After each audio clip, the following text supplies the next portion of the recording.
The morning I found my family's well buried under a slab of fresh concrete, I honestly thought I was losing my mind. For about 3 full seconds, I just stood there staring into the sunrise like an idiot, waiting for my eyes to correct themselves, because there was no way something that had been sitting on our ranch for over a century could just vanish overnight. But there it was, smooth gray concrete still damp around the edges, tire tracks pressed deep into the dirt, and 50 thirsty cattle standing behind me like they expected me to explain what the hell happened. My name's Wyatt Mercer, I'm 59 years old, and I run a cattle ranch outside Durango, Colorado that's been in my family since before Colorado was even a state. My great-grandfather Elias Mercer settled that land with a wagon, 6 head of cattle, and enough stubbornness to make life miserable for everybody around him. The one thing he built before anything else was that stone well. Hand-stacked river rock, reinforced with old-growth timber, fed by a cold underground spring that never once dried up, not through drought, not through wildfire, not even through the brutal summer of '02 when half the county was hauling in water by truck. My father used to joke that if the whole world collapsed, our family and the coyotes would still be standing around that well with a bucket. So seeing it gone, no warning, no note, no call, felt like somebody had walked into my house and ripped out the fireplace. I walked closer. The concrete had been poured recently enough I could smell it. My boot scraped over one edge and caught a piece of broken stone underneath. That made my stomach drop because suddenly this wasn't a mistake. Somebody had demolished it first. I looked east and saw exactly who. The land bordering ours had sold 18 months earlier to a luxury resort development called Ridgecrest Peaks, some massive $78 million mountain retreat with glass villas, private spas, helicopter tours, the kind of place where rich folks pay extra to feel rugged while sipping bourbon beside a fire somebody else lights for them. Their construction crews had been working nonstop for months. Dump trucks, cranes, surveyors, bulldozers, all of it. We mostly stayed out of each other's way. Didn't like them much, but didn't bother them either. I headed straight there in my truck. Dust rolling behind me, jaw tight enough it hurt. Their site manager was standing by a row of utility trailers with a clipboard and mirrored sunglasses like he was auditioning to be the villain in a made-for-TV western. Tall guy, clean boots, expensive watch, name tag, said Trevor Halstead. I parked hard enough to throw gravel. He barely looked up. I said, "You poured concrete over my family's well." He flipped a page like I'd interrupted him to ask for directions. Then he handed me paperwork and said, "Actually, Mr. Mercer, according to our survey, your ranch structures are encroaching near the west construction perimeter. There may be compliance fines." I looked down. $15,000. I almost laughed because it was so ridiculous. I said, "That well's been there since the 1800s. Trevor shrugged and finally looked at me. "That excavation was a liability hazard. We removed it. If you need water, we can coordinate drilling a replacement for $8,600. Standard contractor rate." I stared at him. "I have 50 cattle drinking from that water." He smiled like he was doing customer service. "Then I'd recommend moving quickly. There are moments in life where anger feels hot and fast, and then there are moments where it goes cold enough you can hear your own breathing. That was one of those." I looked at him for another second, then nodded once and walked away. He thought he'd won because I didn't yell, didn't threaten, didn't make a scene, just got back in my truck and drove home. Halfway down the dirt road, I actually started laughing to myself, because Trevor Halstead and everybody funding Ridgecrest Peaks had made one very expensive assumption. They thought I was just some gray-haired rancher in a denim jacket feeding cattle and fixing fences. Which, fair enough. That's what most people see. What they didn't know was before I came back to the ranch full-time, I spent 32 years practicing Western land and water law in Denver. Water access, mineral disputes, easement fights, county filings. That was my career before retirement. And I was damn good at it. I got home, went straight past the kitchen, unlocked the steel safe in my office, and started pulling records. My grandfather's handwritten property ledger. Original county survey from 1881. Spring-fed aquifer mapping from 1916. Prior appropriation filing stamped before Colorado even had paved roads through this valley. Every document smelled like old paper and dust and history. I spread them across the table, and the whole picture became crystal clear. The well wasn't just legal. It held senior water rights older than anything else in that valley. Ridgecrest had drilled 3 commercial extraction wells the previous year for construction and guest facilities, which meant legally, if our senior right was damaged, every one of theirs could be frozen. Every gallon, every pump, every permit tied to those wells. Around midnight, I brewed stale coffee and drafted an emergency injunction motion. By 2 in the morning, I'd cross-referenced state code and attached certified maps. By sunrise, I was standing in county court filing the packet with a clerk who'd known my family for years. She flipped through it, blinked twice, then looked up and said, "Wyatt, this could stop their entire project." I gave her a tired smile and said, "That depends on whether they should have touched things they didn't understand." Then I walked outside into the cold mountain air while the courthouse doors closed behind me. And somewhere over at Ridgecrest Peaks, construction crews were still pouring foundations like it was just another normal Tuesday, with absolutely no idea that before lunch their entire world was about to come to a complete stop. By 9:30 that morning, I was back on the ranch fixing a gate hinge when my phone rang, and the county clerk told me the judge had agreed to hear the emergency filing immediately. That got my attention. In land disputes, immediately usually means sometime before Christmas, but apparently a filing involving senior water rights and a multi-million-dollar resort got moved to the front of the line real quick. I drove back into town with dust on my boots and grease on my hands. And when I stepped into that courtroom, Trevor Halstead was already there with 2 attorneys in tailored suits who looked deeply offended by the existence of dirt roads. Trevor gave me this smug little half-smile like he still thought I was some rancher who'd wandered into the wrong building. The judge, Margaret Delaney, had been on the bench long enough to know everybody's games before they played them. She read quietly for several minutes while the room sat dead still. I could hear somebody's pen tapping. One of the resort attorneys kept adjusting his tie. Then she looked up and asked a very simple question. Did Ridgecrest Peaks verify prior appropriation status on neighboring land before excavation began? Silence. Real silence. Not courtroom silence. That kind where you can practically hear people thinking. Trevor shifted his weight. One attorney cleared his throat and started saying something about updated surveys and safety compliance, but Judge Delaney cut him off. That was not my question. More silence. Then she signed the injunction. Just like that.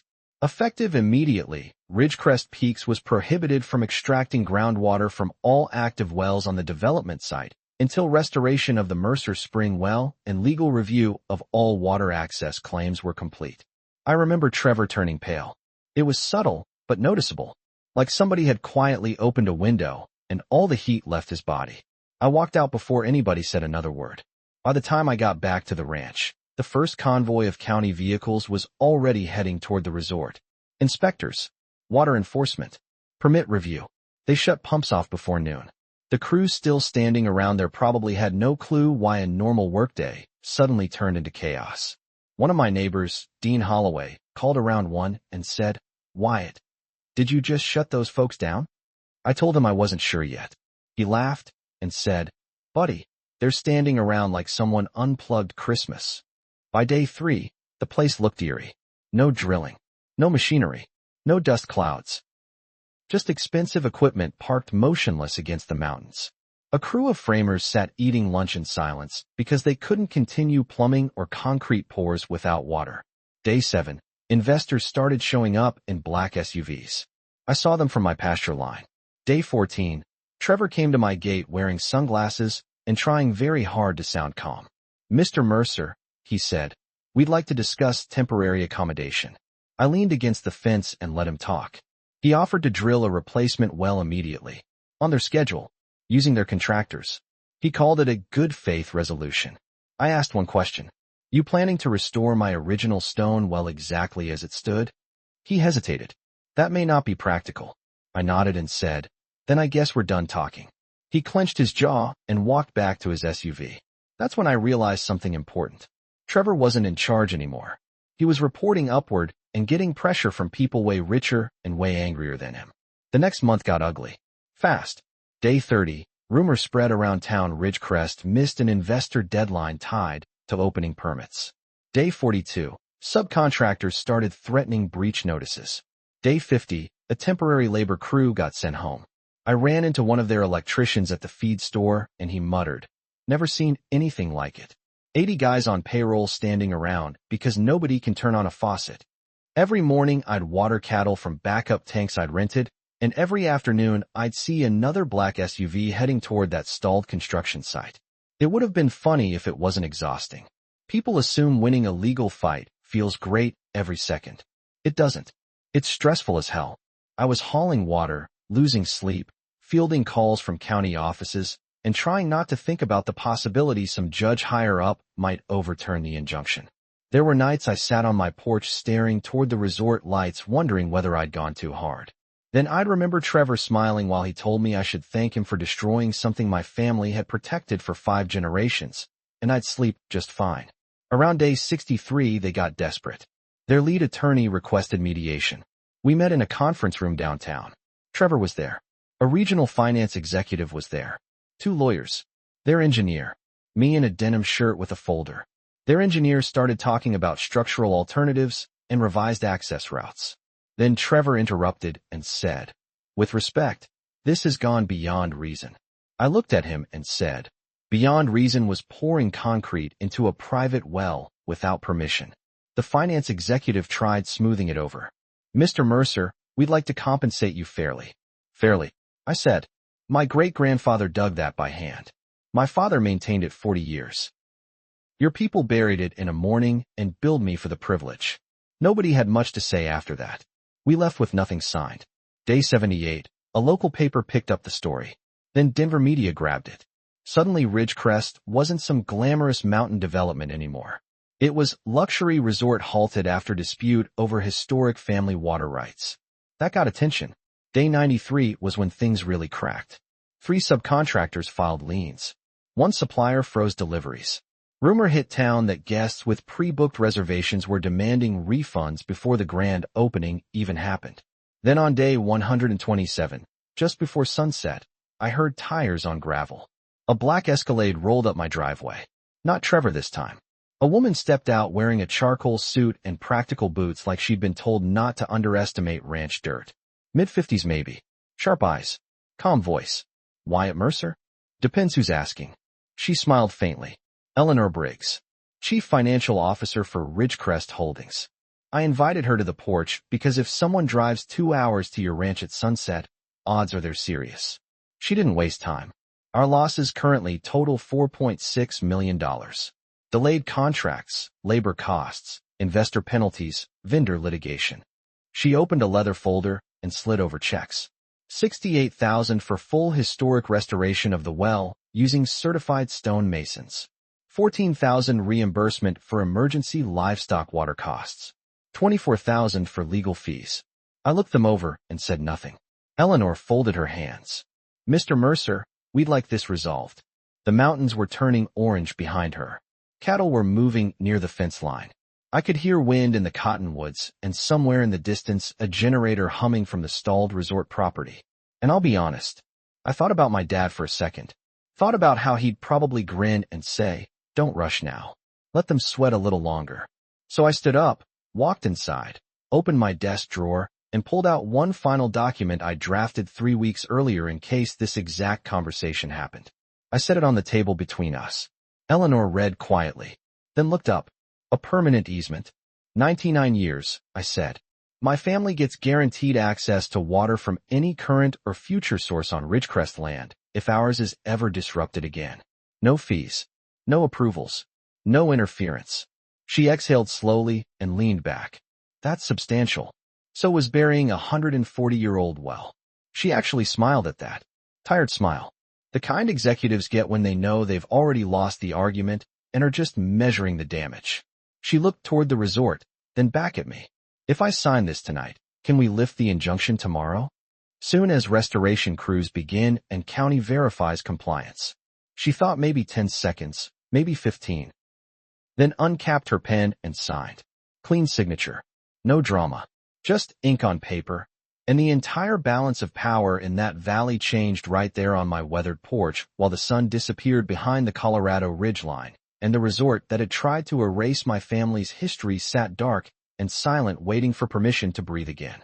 The next morning, before the sun had fully cleared the ridge, 3 county trucks and a restoration crew rolled through Ridgecrest's entrance and headed straight for the old well site.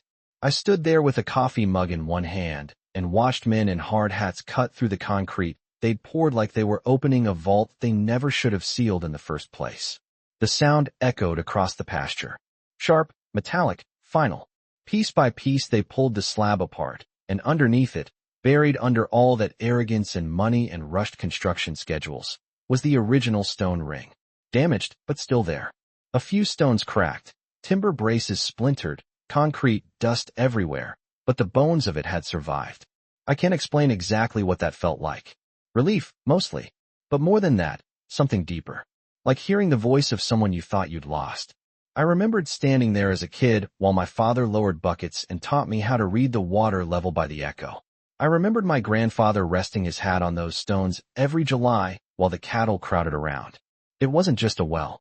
It was part of the ranch. Part of us. The masons worked carefully for 4 straight days.